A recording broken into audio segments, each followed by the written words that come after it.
Hey guys, in this quick tutorial I want to show you that how to add the camera shake effect on your videos by using the CapCut in your Android or iPhone. First of all, you have to just import the video on which you want to add this camera shake effect. Once you import, you have to just click on the effects option at the bottom menu. Note one thing, that I have not selected the video timeline, and when I click on the effects option, I find here the three options, but you have to just click on the video effects, which is the first one.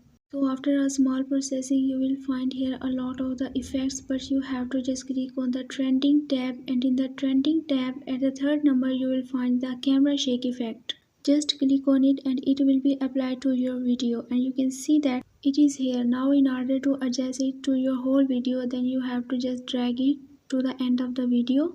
Once you drag it to the end of the video, then it will be applied to your complete video. So let me show that it has been applied to my video. So yes, that's all for this video. I hope you all enjoyed this video. For more information, you can visit my website whose link I have shared in this video's description. Leave a like and a comment for this video, and also subscribe my channel. Let me guide. Thanks for watching.